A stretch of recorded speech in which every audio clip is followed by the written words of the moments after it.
మెస్సే మెస్సే మెస్సే వీటికే ఇక వీటికి పోయి మరి ఒడ్లు ఒడ్లు అనడానికి లేదు మనకు. ఇక అంటేనేమో క్రాంతికి ఇట్లా అన్నాడు అని. నేను అడుగుతున్నా, అంటే పరిస్థితి మన దాకా రావాలా?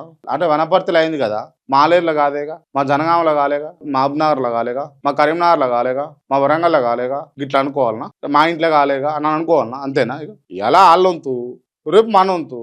ప్రజలు చైతన్యం కావాలి, ప్రజలు ఆలోచించాలి. పార్టీల కార్యకర్తలు కూడా, ఆల్ పార్టీస్, అన్ని పార్టీల కార్యకర్తలు ఎవడేం పెట్టడబ్బా. నేను ఒకటి చెప్తున్నా, ఈ సిచ్యువేషన్ ఇంకో సిచ్యువేషన్కి లింక్ చేసి చెప్తా.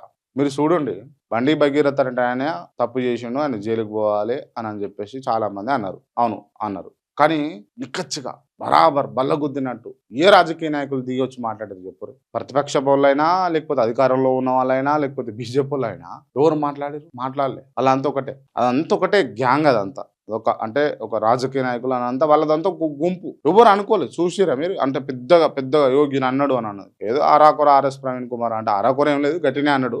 ఆర్ఎస్ ప్రవీణ్ అంటే ఏళ్ళ మీద లెక్క పెట్టచ్చు, ఎంతమంది మాట్లాడారు పొలిటీషియన్స్ బండి సంజయ్ కొడుకు మీద అని అన్నది. సో నేను ఎందుకు ఈ మాట అంటున్నాను, కార్యకర్తలు ఎందుకు కొట్టుకోవాలి? మా నాయకుడిని ఇట్లా అంటావా అని బీజేపీ కార్యకర్త ఇట్లా రొమ్మిరుస్తాడు. నాయకుడిని ఇట్లా అంటావా అని తొడలు కొడతాడు కాంగ్రెస్ కార్యకర్త. మా నాయకుడికి ఇట్లా ఎందుకు అంటావు అని మీసం చెప్తాడు బీఆర్ఎస్ కార్యకర్త. కొట్టుకు జాస్తారు వీళ్ళు. వాళ్ళేమో మంచిగా ఉంటారు పైన. బతుకులు బాగు చేసుకోండి, విలువలు తెచ్చుకోండి.